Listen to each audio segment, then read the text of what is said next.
हमें 1 ही तो चाहिए, दोनों रेशियो हमारे पास आ गए। तो आप थोड़ी सी कैलकुलेशन को ज़्यादा माथापच्ची नहीं करने के बजाय H अनुपात 1 भी इसको ले सकते हैं।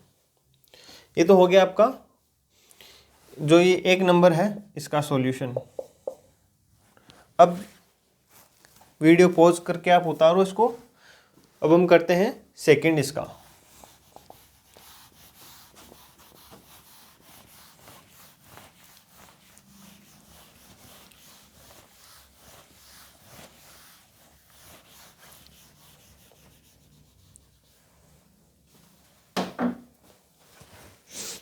सेकंड में क्या कह रहा है कि x अक्ष किस अनुपात में विभाजित करता है। जो ये x अक्ष है ये इस रेखाखंड को किस अनुपात में विभाजित करेगा। तो देखो x अक्ष विभाजित करता है, x अक्ष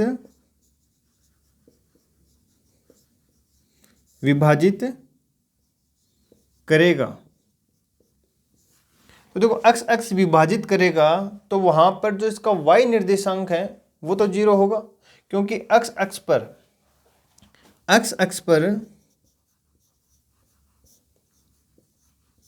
कोटि या y निर्देशांक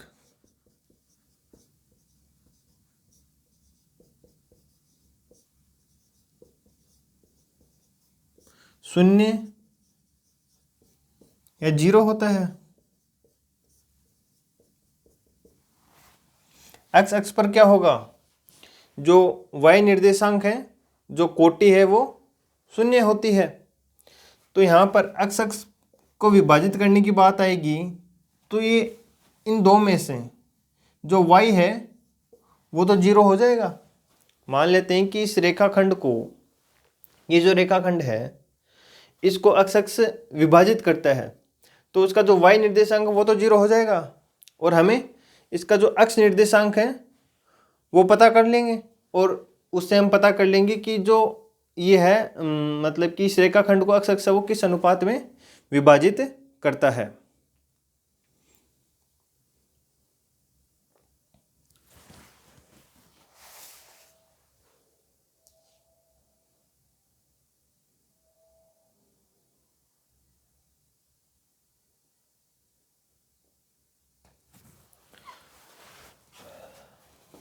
तो इतना हो गया। अब ये देखो लैम्डा अनुपात 1 में इसको विभाजित करता है। मान लेते हैं कि ये लैम्डा अनुपात 1 है, इसमें इसको विभाजित करता है, माना है हमने।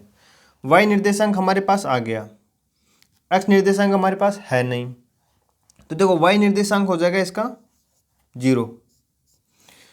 y निर्देशांक क्या होगा 0, क्योंकि x अक्ष पर जो कोटि है या फिर जो y निर्देशांक वो 0 होता है, 0 होता है। और ये जो रेखाखंड है, जो x अक्ष है, इसको लैम्डा अनुपात 1 के अनुपात में विभाजित करता है। तो देखो ये 0 हो गया। y निर्देशांक की बात करें, y निर्देशांक 0, फिर आ जाएगा m1 के स्थान पे लैम्डा, m1 y2 के स्थान पे 4 प्लस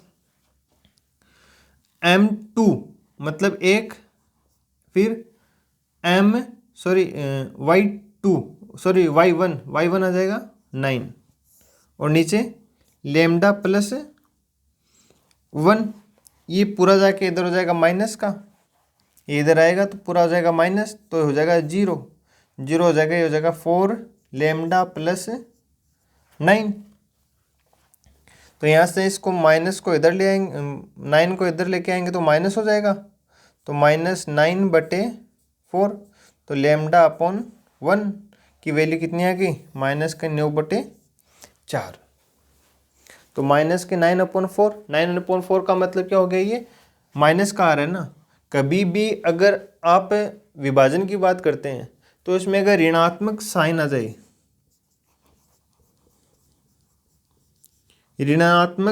जाए, नेगेटिव जो चिन्ह आ जाए, इसका मतलब वो हमेशा बाह्य विभाजन होगा।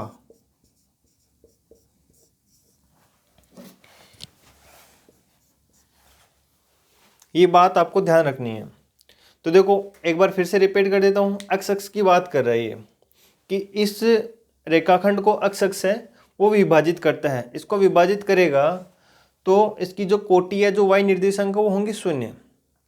वाई निर्देशांक शून्य होंगे तो हमें एक निर्देशांक मिल गया, और जो निर्देशांक मिला है उसी की हेल्प से हम ये जो रेखाखंड है इसको किस अनुपात में विभाजित करता है वो हम पता कर लेंगे। बिल्कुल ऐसा ही इसके आगे है।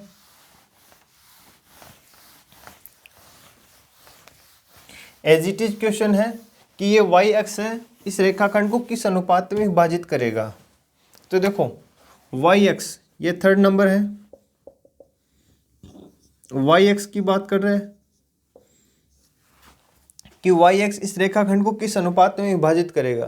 तो देखो हम जानते हैं कि वाई एक्स पर जो एक्स निर्देशांक होते हैं वो शून्य होते हैं। वाई एक्स पर एक्स निर्देशांक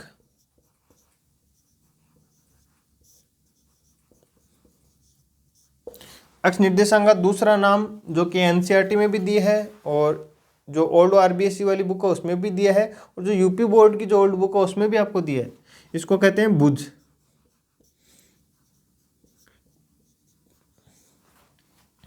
भुज है वो 0 होता है या शून्य होता है। वाई अक्ष पर एक्स निर्देशांक यहाँ पर भुज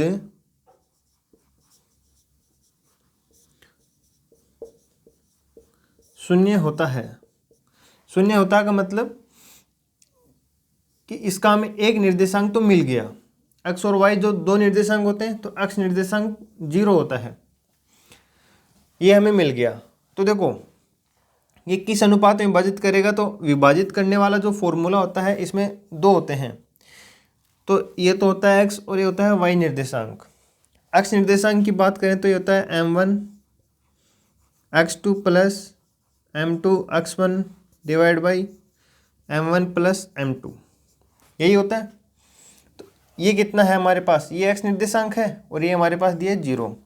तो इन सब की वैल्यू पुट करेंगे, x इक्वल टू 0 रख देंगे। तो मैं लिख देता हूँ कि x निर्देशांक है वो तो है 0, m1 को हमने लेमडा माना है, ये लेमडा अनुपात 1 में विभाजित किया है।